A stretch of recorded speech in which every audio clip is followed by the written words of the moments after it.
Page number देख रहे हैं 2 से पिट्स इंडिया एक्ट के बारे में चर्चा करेंगे। 1773 का अधिनियम बन गया और 73 के अधिनियम में कुछ सुधार भी हो गए। 1781 में आ गया था, उसके बाद एक और एक्ट पारित करना पड़ा ब्रिटेन की संसद को 1784 में। भारत पर कंपनी के नियंत्रण, और कंपनी का नियंत्रण प्लस 2 नियंत्रण हो गए। एक तो राजनीतिक है, कंपनी 2 तरीके से काम कर रही थी, राजनीतिक और दूसरा व्यापारिक। जी, ये राजनीतिक शब्द मैंने गलत लिखा है, आप इसको ठीक कीजिए। हिंदी के लिए राजनीतिक, नीतिक ये शब्द है।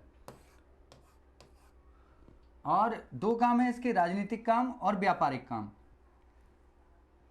पहले राजनीति के चोर पिटेंगे कंट्रोल करो। पहली बार क्या हुआ, जब क्योंकि ब्रिटेन की संसद इन नियमों को पारित कर रही थी, तो भारत के संदर्भ में पहली बार यह प्रयोग किया गया कि ब्रिटिश सम्राट के अधीन क्षेत्र, भारत पर ब्रिटेन के सम्राट के दावे का या ब्रिटेन के दावे का पहला आधिकारिक दस्तावेज माना जाता है किसको?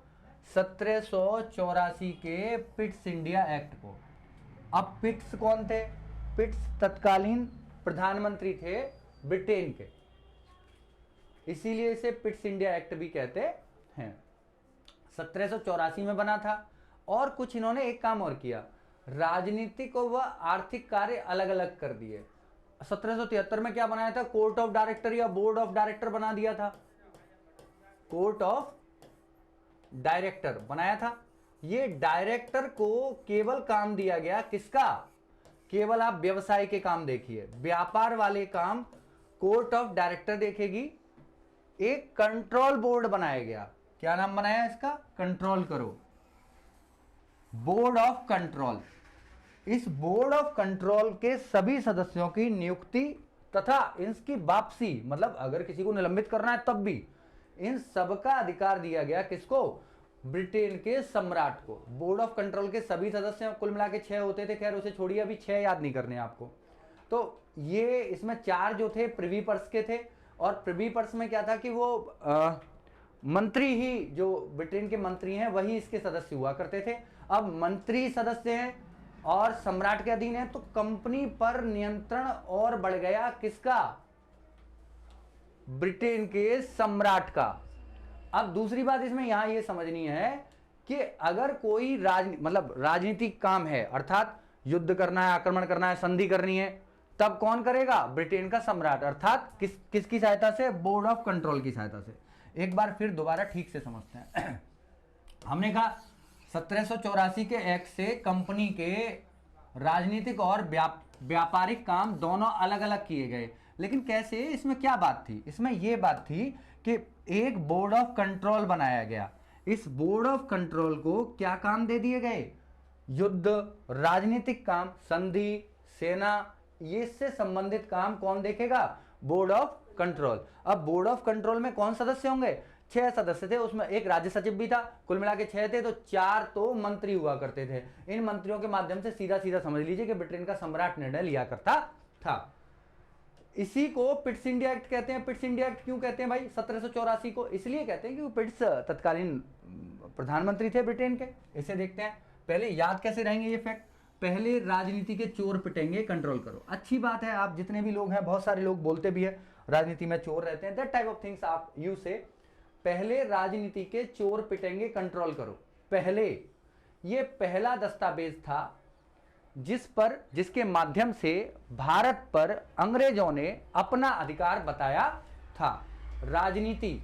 राजनीतिक व आर्थिक क्रियाकलाप दोनों अलग अलग कर दिए गए। किस दस्तावेज से? 1784 के पिट्स इंडिया एक्ट से। राजनीति के लिए कौन बचा? Board of control.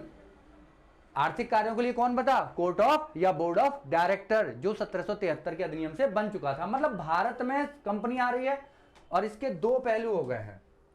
मैंने कहा था ना, प्री और मिस दोनों के तरीके से समझेंगे। ये कंपनी भारत में शासन, एक के लिए क्या? कोर्ट ऑफ डायरेक्टर, और राजनीति के लिए क्या, बोर्ड ऑफ कंट्रोल या court of control. Pitt's India act इसे ही कहते हैं। इससे हम आगे चलते हैं। कार्नवालिस आ नहीं रहा था यहां पे, मैं तुम्हें समझाता हूं इसके पीछे क्या लॉजिक है। कार्नवालिस योग्य था, वो भारत आना ही नहीं चाहता था, उसे पटाने के लिए, मतलब उसे मनाने के लिए उसे ना विशेष अधिकार दिया गया कि आप जाओ इंग्लैंड में, वो भारत में ब्रिटेन के शासन को ठीक से जमाओ। तो इसके लिए इसे विशेष अधिकार दिए गए और यहां आने का लालच दिया गया। 1786 में एक विशेष एक्ट पारित किया गया जिसके माध्यम से कार्नवालिस को सेना का प्रमुख भी बना दिया गया। सेनापति भी कार्नवालिस था। और 86 का अधिनियम है, 1786 के अधिनियम से गवर्नर जनरल को सेनापति की शक्तियां मिल गईं। लॉर्ड कार्नवालिस को 1786 में बंगाल का गवर्नर जनरल नियुक्त किया गया। अब आगे चलते हैं इससे। 1813 का राजलेख, एक 1793 में और आया है, इसे और थोड़ा सा यहां मैं समझा देता हूं, 1793 का, क्योंकि 20-20 साल बाद ये बनाते थे 1793 का। बस इसमें जो बोर्ड ऑफ कंट्रोल है ना, उसके वेतन की व्यवस्था भारतीय राजस्व से करने का प्रबंध किया गया है। बस एक बात है इसकी, और कोई बात होगी तो आगे देखेंगे। 1793 के एक्ट से यह व्यवस्था की गई कि बोर्ड ऑफ कंट्रोल में जो लोग सदस्य थे उनको तनख्वाह मिलेगी तो भारतीय राजस्व से मिलेगी। 1813 का राजलेख, 20 साल फिर बीत गए। 1793 के 73 के बाद 93 के बाद 20 साल, 1813। इसके पूरे फैक्ट याद करते हैं। यहां से कई लगातार प्रश्न आते हैं, यहां से लगातार प्रश्न आते हैं। ये इसे थोड़ा ऊपर, ये लीजिए 1813 का राजलेख। मैंने आपसे कहा तेरे धर्म के 1 लाख व्यापार कर में लगा दिए। तुम्हारे पैसे मेरे पास रखे थे धर्म के, और मेरा जो व्यापार कर ड्यू था मैं उसके वहां जमा कराया। पहले कंसेप्ट समझ लेते हैं। धर्म का मतलब धर्म प्रचार। ईसाइयों को धर्म प्रचार की अनुमति दे दी गई भारत में लिखित रूप में। अब वो अपने धर्म का प्रचार कर सकते हैं। तेरे का मतलब तेरे 1813 का एक्ट है। तेरे 1 लाख भारतीयों की शिक्षा पर प्रतिवर्ष 1 लाख रुपए व्यय किया जाएगा, ऐसा प्रबंध किया गया 1813 के एक्ट से। तेरे धर्म के 1 लाख रुपए आ गए, किस लिए? भारतीयों की शिक्षा पर व्यय करने के लिए। व्यापार कर में लगा दिए। व्यापार पर एकाधिकार समाप्त किया गया, किसका? कंपनी का। यह अब इसे ऐसे समझते हैं, भारत से व्यापार केवल और केवल ईस्ट इंडिया कंपनी कर सकती थी, अन्य नागरिक नहीं कर सकते थे। अब एकाधिकार हमारे पक्ष में नहीं है, ये तो कंपनी लूटी रही है। अब ब्रिटेन का कोई भी नागरिक भारत के साथ सीधे व्यापार कर सकता था। अब लूटने वालों की संख्या और बढ़ गई है। व्यापार कर में लगा दिए। कर लगाने का अधिकार स्थानीय संस्थाओं को, जो स्थानीय संस्थाएं डेवलप की गई थी उनको कर लगाने का अधिकार दिया गया 1813 के एक्ट से। 1813 के अधिनियम द्वारा भारत से व्यापार पर कंपनी का एकाधिकार समाप्त किया गया, यद्यपि उसका चीन से व्यापार तथा चाय के व्यापार पर एकाधिकार बना रहा। मतलब इसके बाद जो एक्ट आई उससे चाय और चीन वाला भी एकाधिकार समाप्त कर दिया 33 वाले एक्ट से। धर्म प्रचार की अनुमति मिल गई ईसाई मिशनरियों को। इस अधिनियम द्वारा भारतीयों की शिक्षा पर 1 लाख रुपए खर्च करने का निर्देश दिया गया। कंपनी को अगले 20 वर्षों के लिए भारतीय प्रदेशों तथा राजस्व पर नियंत्रण का अधिकार दे दिया गया। 1813 के अधिनियम से अंग्रेजों को व्यापार के लिए लाइसेंस लेना अनिवार्य कर दिया गया। इस एक्ट से स्थानीय संस्थाओं को कर लगाने का अधिकार दिया गया।